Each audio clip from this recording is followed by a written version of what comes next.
Good morning class 11th। कल हमने पढ़ा था फलन। फलन कहते किसे हैं, फलन किस प्रकार परिभाषित है। आज हम जानेंगे फलन का प्रांत, सहप्रांत एवं परिसर कहते किसे हैं, डोमेन, कोडोमेन और रेंज ऑफ अ फंक्शन।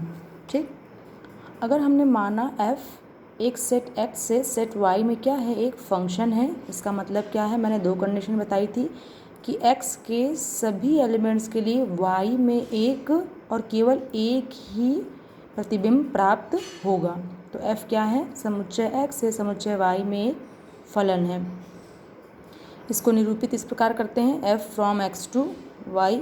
ठीक है, तो समुच्चय x सेट x f का प्रांत कहलाता है। x क्या कहलाता है, प्रांत, यानी कि हम प्रांत या डोमेन उसे कहेंगे for which those value for which the function is defined. वो सभी वैल्यूज जिसके लिए फंक्शन डिफाइन किया गया है, क्योंकि मैंने बताया था आपको कि x के प्रत्येक एलिमेंट के लिए हमें इमेज मिलनी चाहिए, यानी कि x के प्रत्येक इमेज के लिए फंक्शन क्या है, डिफाइंड है।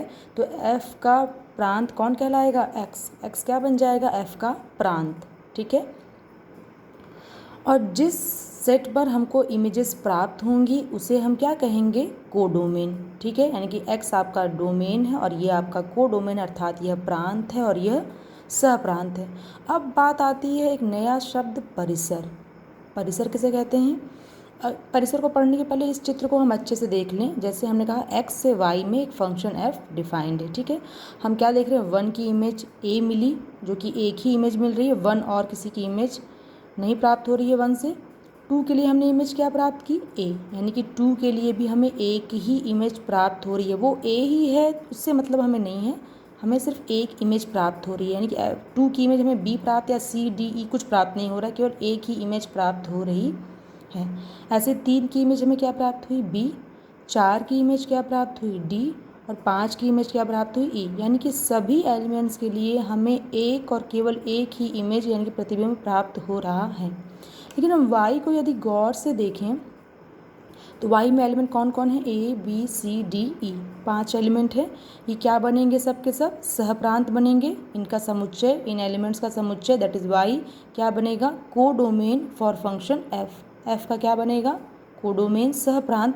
अब हम बात करें परिसर की, यानी कि फलन f के द्वारा हमें जो जो अवयव प्रतिबिंब के रूप में प्राप्त हुए हैं उनको यदि हम एक सेट फॉर्म में लिख दें तो वो क्या कहलाता है, परिसर। यानी कि परिसर की परिभाषा यदि हम देखें, समुच्चय x के अवयवों का फलन f द्वारा प्राप्त प्रतिबिंब, यानी कि f द्वारा जो जो एलिमेंट y के प्रतिबिंब बनेंगे उनका समुच्चय क्या कहलाएगा, f का परिसर। फलन f द्वारा प्राप्त प्रतिबिंब होगा, फलन f द्वारा वो प्रतिबिंब बनने ही चाहिए, तो वो पॉइंट को यदि हम एक साथ लिख देंगे एक समुच्चय के रूप में तो क्या कहलाएगा उसका, f का परिसर। देखें ऐसे हम, ये x क्या बनेगा, इसका प्रांत बनेगा, सहप्रांत क्या बनेगा, पूरा का पूरा y बनेगा। लेकिन परिसर केवल वही बिंदु बनेंगे जो x के एलिमेंट्स की क्या बने हैं, इमेजेस बने हैं, प्रतिबिंब बने हैं।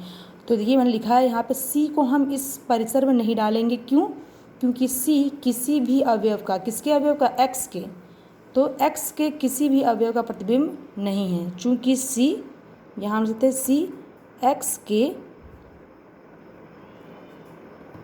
किसी भी अवयव, ठीक है, ये लिखा हुआ है, x के किसी भी अवयव का प्रतिबिंब नहीं है। ठीक है, इसलिए क्या हुआ हमारा, ये परिसर कहलाएगा। तो यानी कि हमने जाना कि फलन का प्रांत, सहप्रांत और परिसर किसे कहते हैं। इसे कुछ एग्जाम्पल्स के माध्यम से हम और अच्छे से समझते हैं। अब जैसे हमने एक उदाहरण लिया, माना x इक्वल टू कितना है, 1 2 3 4 5, इसमें एलिमेंट्स हैं, 5 एलिमेंट हैं, y ये एलिमेंट हैं।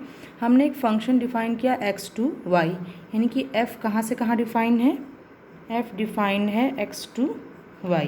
ठीक है, अब देखें मैंने बताया था कि फलन में एलिमेंट किस प्रकार के रहते हैं, ऑर्डर्ड पेयर टाइप के ही रहते हैं, क्योंकि फलन भी एक विशेष प्रकार का क्या है, संबंध है। संबंध में आपने क्या देखा था कि जब आप प्रांत, सहप्रांत या परिसर लिखते थे तो उसके कुछ एलिमेंट छूट भी जाते थे। किस सेट के? इस सेट के। पूरा का पूरा एक्स प्रांत नहीं बनता था, केवल जो पहले एलिमेंट्स होते थे वही क्या बनते थे? उसके प्रांत बनते थे। तो आप देखते थे कि उसमें कुछ अवयव छूट भी जाते थे, लेकिन वो केवल एक संबंध था। लेकिन हमने फलन बताया ही है कि x के प्रत्येक अवयव के लिए हमें प्रतिबिंब प्राप्त होना चाहिए। इसका मतलब पूरा का पूरा x ही क्या बन जाएगा? यानी कि हमने क्या बताया फंक्शन में आपको? डोमेन किसे कहते हैं? The values for which the function is defined. जिन वैल्यूज़ के लिए फंक्शन क्या किया गया है? डिफाइन किया गया है। तो यानी कि और फंक्शन की डिफिनेशन भी यही कहती है कि प्रत्येक एलिमेंट के लिए हमें एक इमेज प्राप्त होनी चाहिए। इसका मतलब सारे एलिमेंट, एक्स के सारे एलिमेंट क्या बनेंगे? प्रांत बनेंगे। ठीक है, तो यहाँ हम देखें 1 के लिए भी इमेज हमें प्राप्त हो रही है, 2 के लिए, 3 के लिए, 4 के लिए और 5 के लिए। कहीं भी हमने देखा कि ऑर्डर्ड पेयर में सेम एलिमेंट रिपीट नहीं हो रहा। ये 1 है, 1 हमें और कहीं प्राप्त नहीं हो रहा। इसका मतलब क्या है? हमें 1 की और कोई इमेज प्राप्त नहीं हो रही है। 2 के लिए हमने क्या देखा? 2 की और कहीं कोई इमेज प्राप्त नहीं हो रही है। ऐसे 3, 4 और 5। और ये भी देखा हमने x के सारे अवयवों के लिए हमें इमेज प्राप्त हो रही है, और वो भी केवल एक और एक ही इमेज प्राप्त हो रही है। तो यानी कि यदि हम इससे लिखना चाहें क्या? फलन का, यानी कि f का, सबसे क्या लिखते हैं? सबसे पहले प्रांत लिखते हैं। तो प्रांत क्या होगा आपका? Set of first element. First element मतलब 1, 2, 3, 4 और 5। क्या देखा आपने? ये आपका x ही तो है, इक्वल टू x के बराबर ही तो है। यानी कि हमने क्या कहा था? फंक्शन का प्रांत वो होता है for which the function is defined. तो यानी कि आपका ये x ही था। यानी कि इसका मतलब हमने ये भी देख लिया कि f एक फंक्शन है। अब हम बात करते हैं सहप्रांत की। तो सहप्रांत मैंने आपको बताया था जिस पे फंक्शन डिफाइन किया गया, दैट इज़ पूरा का पूरा y। तो पूरा आपको सेट y ही प्राप्त हो जाएगा। यहाँ आप एलिमेंट्स लिख सकते हैं, that is equal to y।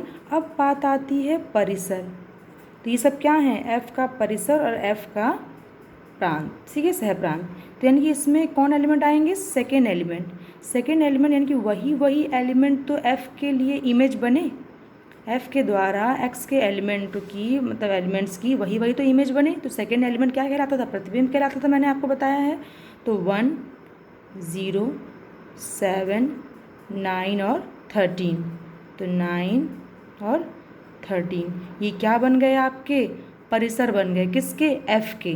बाकी जो एलिमेंट छूट गए वो आपके किसी भी x के किसी भी अवयव के लिए प्रतिबिंब नहीं बन रहे थे, अतः वो परिसर के अंतर्गत नहीं आएंगे। तो परिसर में केवल वही एलिमेंट आते हैं जिनके लिए प्रांत के अवयव के लिए हमें क्या प्राप्त होती है? कोई ना कोई प्रतिबिंब प्राप्त होता है। तो ये क्या हुआ? f का परिसर।